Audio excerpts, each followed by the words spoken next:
Hello students, we are continuing with the chapter Motion and Measurement of Distances. In the last class, we had done about the standard units of measurement.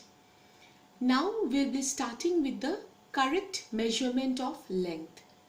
In the last class, you had already known about different methods are being used to determine the length which is not the universal. So, we use a meter scale for measuring length.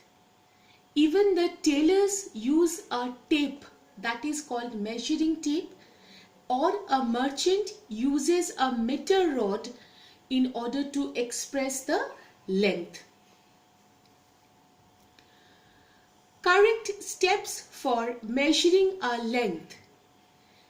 The scale has to be placed in contact with the object along its length.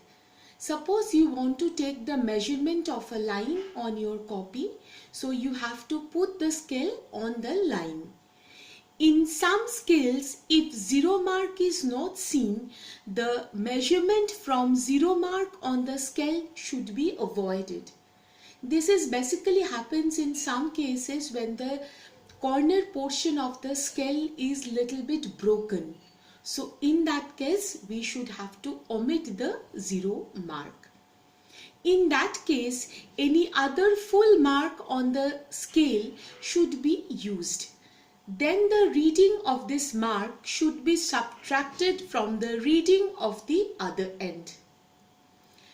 Your eye must be exactly in front of the point where the measurement is to be taken. This is very important. The way you have measured the straight line, the measuring of a curved line cannot be done in this method.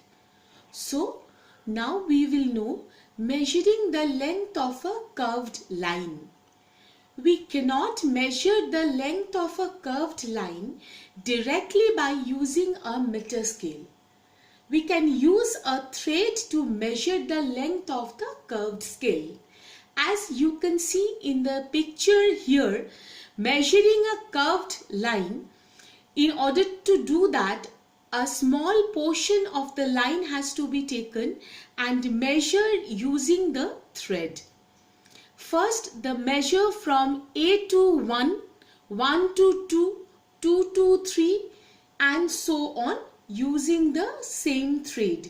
That means with the straight meter scale, you cannot measure the length of the curved line, which you only have to do with the thread.